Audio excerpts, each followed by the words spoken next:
Hey, did you guys know that after I deleted my review of Stuck in the Wringer, I never re-reviewed it? Like, for 7 years? Better late than never, I suppose. What took me so long? I'm okay. Bye, take care. Sage, is that how stars are made? Huh? Oh, yeah, for sure. I had, other priorities. And of all the bad SpongeBob episodes, this one in particular has never really pierced a rib with me. But didn't you say... Shut up or I'll throw you into the creek until you rust. I am rust resistant. My creator calls it rustistance. Ow! That pun. It physically hurt me. Never threaten me again. Goodbye. Ladies and gentlemen, this is Stuck in the Wringer on, I guess we're gonna call this Enter's Corner for now. Now, before we begin, for these particular videos I'm doing, which we used to call reviews, they will not be anywhere near as elaborate as animated Atrocities have become. This series is basically me taking things back to basics. You know, the show that Animated Atrocities started as and was till about 2015 or so. Now, don't get this wrong, I'm still going to be making those big, intricate videos. In fact, I've got a couple in editing right now. These are just something extra. But these kind of videos are so I can stop going for months in between getting content out, which has become a bigger and bigger problem if you haven't noticed. It doesn't necessarily have to be about bad shows either. We can talk about the good stuff, bad stuff, or just stuff I find interesting. The idea is just to keep a constant flow of content. These videos will be simpler, they'll be quicker, but that does not mean that they're going to be lazier. In fact, I'm doing a lot more work just adding this all on the pile. Trust me, I'm putting a lot of hard work into these. There's still plenty of thought that's going to go into this. So, let's finally get to Stuck in the Wringer after like 7 years. 9 years. It has been 9 years since you made the original. Okay, so, let's get back to Stuck in the Wringer after 9 years. God, I am old.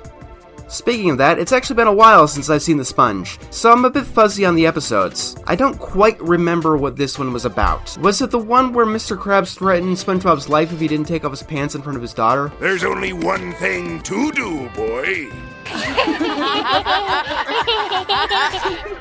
Or was it the one where Squidward tried to create a communist revolution? We will dismantle oppression board by board. We'll saw the foundation of big business in half, even if it takes an eternity. Trust me, this show is weirder than both of us remember. Oh, what a delightful day it is. Oh yeah, this is the episode where SpongeBob learns the consequences of dropping the soap. Oh yeah, I saw ya. Not gonna fool me this time, soap. Does the soap have, like, a nefarious scheme or something? Whether it does or not, SpongeBob finds himself stuck in the titular wringer. One that he's never had before, and I'm semi-certain that he has never had since. Actually, let me check that on the wiki. Oh hey, I'm actually wrong. It's actually appeared as early as episodes like Suds. Why the hell is there a wiki page on SpongeBob's Wringer? What sad person on Earth would really be curious enough to look this up?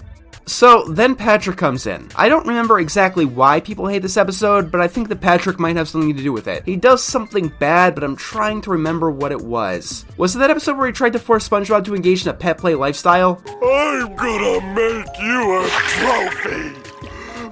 I even picked out this nice jar for you.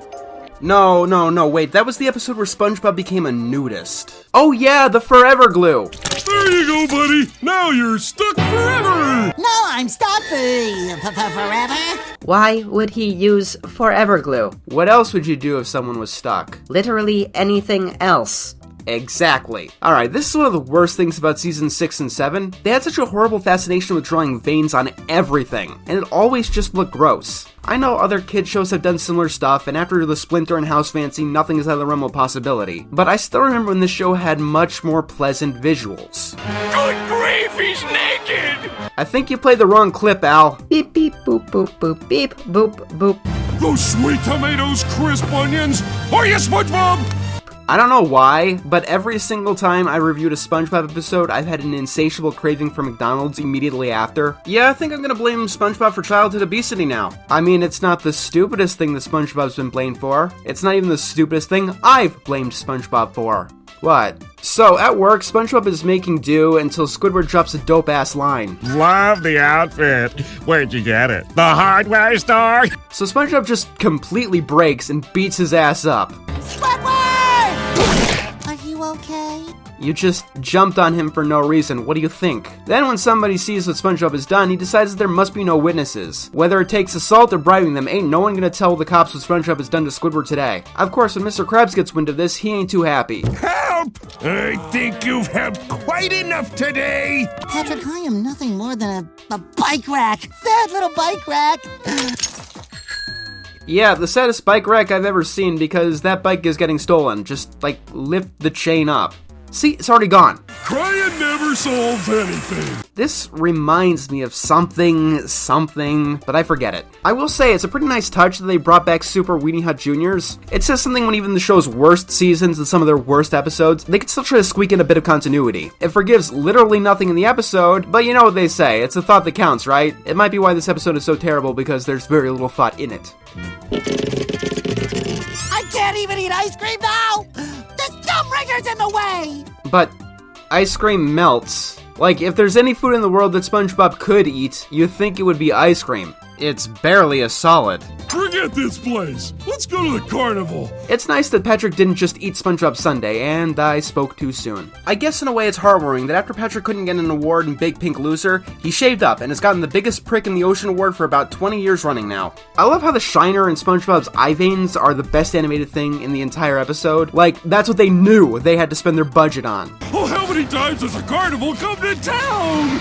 That joke is as obvious and telegraphed as one of mine. So after Patrick traps SpongeBob in the Wringer basically forever and sends him through the Wringer, the metaphorical Wringer I guess, we get one of the more infamous scenes in the episode. It's only trying to help. Help! I think you've helped quite enough today! Wait a minute, that is the exact thing that Mr. Krabs said to SpongeBob. I don't know why, but this is like the first time I've noticed this, watching this episode like ever. Didn't you review this episode before? Never mind that anyway. I think that this is supposed to be a joke. I mean, it's hard to tell because it's not funny. We don't get to see anyone else's reaction to SpongeBob getting kicked out by Mr. Krabs. If we did, this might be something close to irony. But because there's no emphasis on what Mr. Krabs says, it just looks like SpongeBob snapping. And speaking of that, I think we should talk about Patrick's behavior here. This is a Patrick's a Prick episode, but it's actually only, like, barely such. It's easy to hate Patrick in this episode because he starts it by doing two stupid things. One, leaving the rubber duck in SpongeBob's house. That's actually somewhat forgivable. The forever glue, on the other hand, it's a really stupid thing to do. Above and beyond. But then as you go through the rest of the episode, and Patrick's behavior gets a bit better than I originally gave him credit for. This isn't smooth jazz Patrick, that is for sure. This Patrick breaks SpongeBob off the floor so we can at least walk. He peps SpongeBob up to face the day. Then he takes SpongeBob to the ice cream place and then the carnival.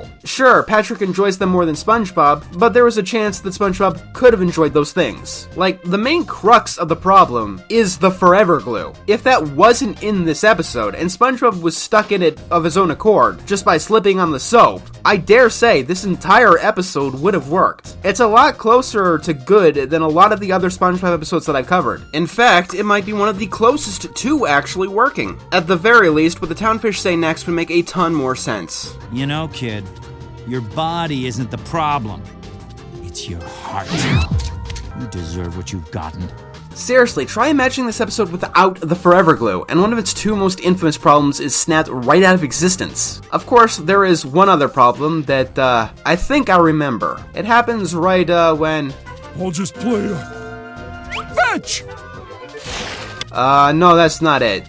Good to know that they kept that pet play thing into season 7, though. It happens after when Patrick goes to check on SpongeBob. I can't hear you, what with all the lonely voices in my head. Torture Squidward, torture Squidward, torture Squidward. Oh, I love that part. So they start crying, and, I guess crying does solve your problems after all. I have just one thing to say for this moment. Just one teeny tiny little thing, and that is a resounding, I kind of expected some big, fiery explosion. Why? It was obviously a joke. That's why they brought it up earlier in the episode. This show takes place in the ocean, correct? Yeah, why? You do know that tears are made of salt water, correct? Mother...